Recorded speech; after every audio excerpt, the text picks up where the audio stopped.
আমার প্রিয় ছাত্রছাত্রীবৃন্দ, কল্যাণী ইউনিভার্সিটির অন্তর্গত বিভিন্ন কলেজে যে সমস্ত ছাত্রছাত্রী থার্ড সেমিস্টারে পড়াশোনা করছো এবং তোমাদের বাংলায় এমডিসি পেপার রয়েছে, তোমাদের জন্য এই ভিডিওটি, অবশ্যই ভিডিওটি শেষ পর্যন্ত দেখবে, কোনো রকমের স্কিপ করবে না, তাহলে তোমাদেরই প্রয়োজনীয় ইনফরমেশান তোমরা জানতে পারবে না।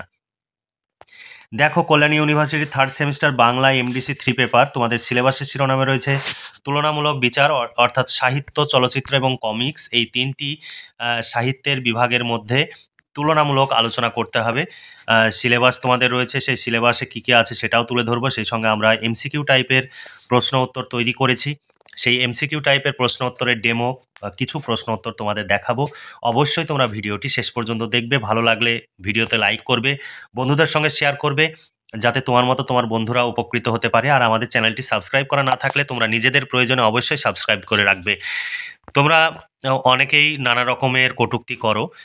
আমাদের এই সমস্ত নোটস তৈরি করতে প্রচুর খরচ হয়, আমাদের সমস্ত অভিজ্ঞ শিক্ষক মণ্ডলী দ্বারা এই নোটস তৈরি হয়। তোমরা আমাদের চ্যানেলের দিকে তাকালে তোমরা বুঝতে পারবে, কারণ এই সমস্ত নোটস এমনি এমনি তৈরি হয়ে যায় না। তাই তোমরা নানা রকম যে কটূক্তি করো, সেই কটূক্তি না করে অবশ্যই ভিডিওটি দেখো পুরো। ভালো লাগলে নিচে দেওয়া হোয়াটসঅ্যাপ নাম্বারে যোগাযোগ করে নোট সংগ্রহ করবে, আর ভালো না লাগলে তোমরা ভিডিও থেকে বেরিয়ে যেতে পারো, কোনো সমস্যা নেই, কিন্তু উল্টোপাল্টা কমেন্টস করবে না। দেখো, সিলেবাস 2024-25 তোমাদের তুলনামূলক সাহিত্য বিচার, সাহিত্য, চলচ্চিত্র, কমিক্স, তোমাদের সিলেবাসে কী কী রয়েছে সেটা দেখে নাও।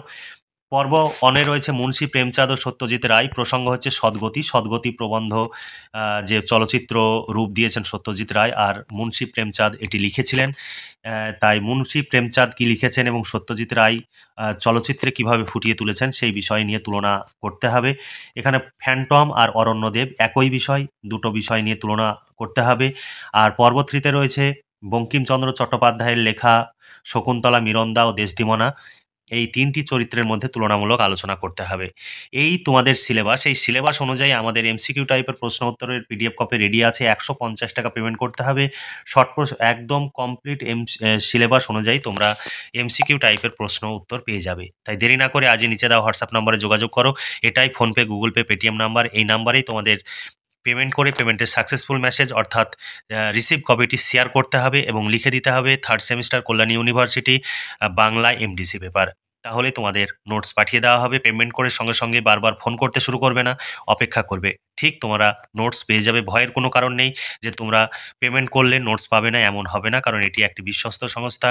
এখানে তোমরা চোখ বন্ধ করে তোমরা ভরসা করতে পারো, তোমাদের টাকা কোনোভাবেই মার যাবে না।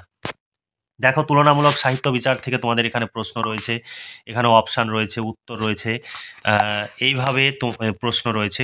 আর যেগুলো অপশান দেওয়ার প্রয়োজন নেই, শুধু প্রশ্ন এবং উত্তর দেওয়া রয়েছে পেজ সংখ্যা কমানোর জন্য, কারণ অনেকে পেজ সংখ্যা বেশি হলে তাদের প্রবলেম হয়, যে কারণে শুধু প্রশ্ন এবং উত্তর অংশটুকু দেওয়া রয়েছে। কারণ তোমাদের অপশানের কোনো প্রয়োজন নেই, কারণ উত্তর জানা থাকলেই এর সঙ্গে আরও 3টি অপশান দেওয়া থাকবে, যেটা ভুল, সঠিক উত্তরটি এখানে দেওয়া রয়েছে, এগুলো মুখস্থ করবে, তাহলেই তোমরা অ্যান্সার করতে পারবে। এখানে দেখো, কম্পারেটিভ লিটারেচারের শব্দটি প্রথম ব্যবহার করেন ম্যাথিউ আর্নল্ড।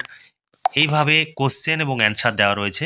তুলনামূলক সাহিত্য বিষয়টি প্রথম বিকাশ শুরু হয় ফ্রান্সে।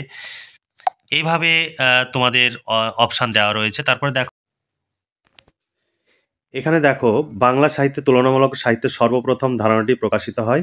এখানে 4টি অপশান দেওয়া রয়েছে। এইভাবে পরীক্ষায় তোমাদের 4টি করে অপশান দেওয়া থাকবে, উত্তর বঙ্কিমচন্দ্র চট্টোপাধ্যায়ের প্রবন্ধে।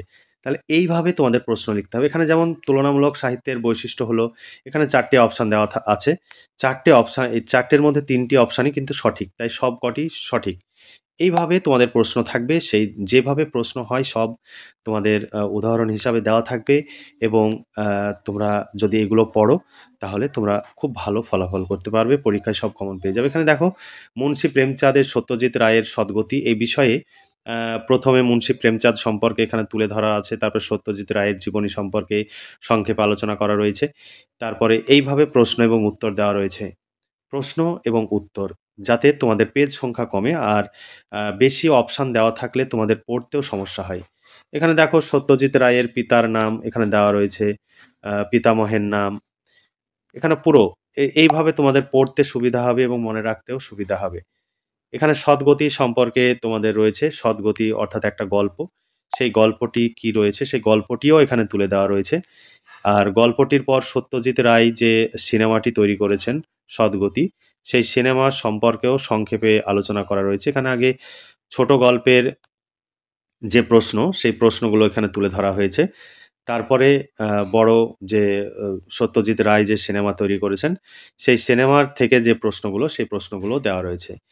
এইভাবে তোমাদের সামনে এই প্রশ্নগুলো তুলে ধরা সম্ভব হচ্ছে না, কারণ প্রচুর সময় লাগবে, আমাদের সময়েরও খুব সমস্যা।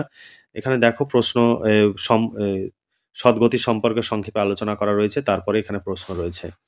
এখানে দেখো সত্যজিৎ রায়ের টেলিফিল্ম সদ্গতি প্রেমচন্দ্রের যে গল্প অবলম্বনে নির্মিত হয়েছে তার নাম হলো সদ্গতি। এখানে কত সালে সেটি প্রকাশিত হয়েছিল সেটাও দেওয়া রয়েছে। এইভাবে প্রশ্ন এবং উত্তর তৈরি করা আছে। তোমরা আজই নিচে দেওয়া হোয়াটসঅ্যাপ নম্বরে যোগাযোগ করো এবং নোটসগুলো সংগ্রহ করে নাও। ৳১৫০ পেমেন্ট করতে হবে বাংলায় এমডিসি পেপারের জন্য। এছাড়া মেজর পেপার যদি তুমি নাও, মেজর বাংলা, ইতিহাস, রাষ্ট্রবিজ্ঞান, এডুকেশন, দর্শন যেকোনো বিষয় যদি হয়, একটি বিষয়ের জন্য ৳২৫০, মাইনর যদি তুমি সংগ্রহ করতে চাও এই সমস্ত বাংলা, ইতিহাস, রাষ্ট্রবিজ্ঞান, এডুকেশন, দর্শন তাহলেও ৳২৫০। এইরকম প্রত্যেকটি পেপারের নির্দিষ্ট মূল্য আছে। মূল্য পেমেন্ট করে তোমরা নোটস সংগ্রহ করতে পারো। তোমাদের ভিএসসি পেপারের নোটস রেডি হয়ে গেছে, আন্ডারস্ট্যান্ডিং ইন্ডিয়া।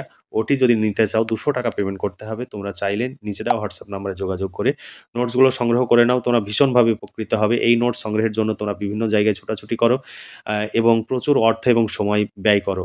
আমাদের কাছে নোটস সংগ্রহ করলে তোমাদের অর্থ এবং সময়ের সাশ্রয় হবে। তোমরা চিন্তা না করে আজই যোগাযোগ করো এবং নোটস সংগ্রহ করে নাও। তাহলে আজকে এই পর্যন্তই। তোমরা ভালো থেকো, সুস্থ থেকো এবং খুব ভালোভাবে পড়াশোনা করে পরীক্ষার প্রস্তুতি নাও। এই শুভকামনা জানিয়ে আজকের ভিডিওটি এখানেই সমাপ্তি ঘোষণা করছি।